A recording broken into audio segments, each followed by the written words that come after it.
Thoughts of Billal ভাই একটা কথা বলেছিল, চেষ্টার বিন্দুমাত্র কমতি রেখে ছেড়ে দিও না হাল, সফলতা ধরা দেবে আজ নয়তো কাল। আসলে এই ভিডিওটাই তার প্রমাণ। দেখেন, একটা নবজাতক শিশু জন্মগ্রহণ করার পর তার নিঃশ্বাসটা আটকে ছিল। ডাক্তার অতি চেষ্টার পর প্রায় আধা ঘন্টা চেষ্টার পর ডাক্তার কিন্তু চেষ্টার কোনো কমতি রাখেনি।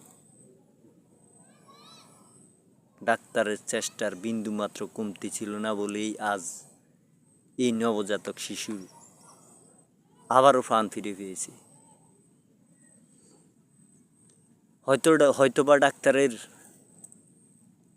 বিশ্বাস ছিল যে শিশুটা এখনো বেঁচে আছে,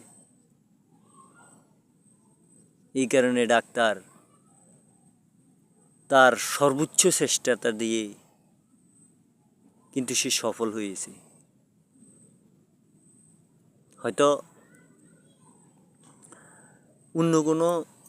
হয়তো অনেকেও মানুষ আছে যারা ব্যস্ততার কারণে এমন কিছু খেয়ালই করে না।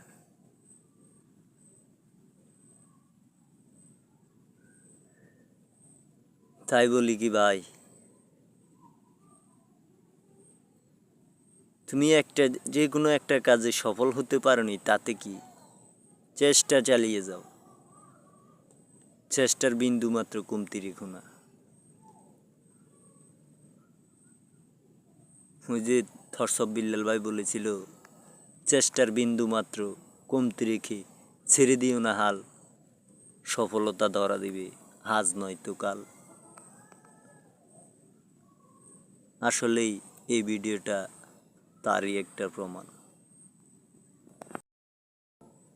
থটস অফ বিল্লাল ভাই একটা কথা বলেছিল, চেষ্টার বিন্দুমাত্র কমতি রেখে ছেড়ে দিও না হাল, সফলতা ধরা দিবে আজ নয়তো কাল।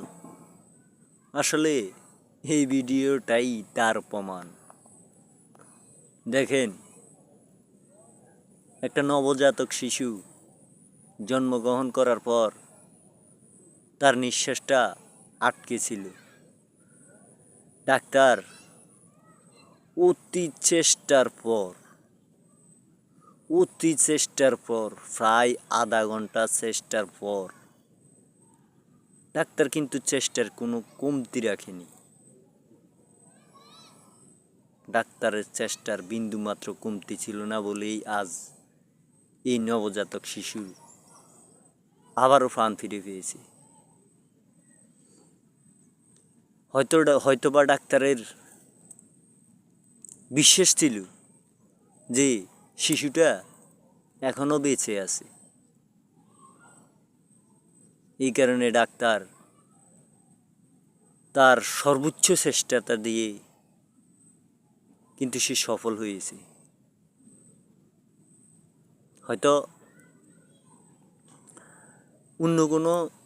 হয়তো অনেকেও মানুষ আছে যারা ব্যস্ততার কারণে এমন কিছু খেয়ালই করে না।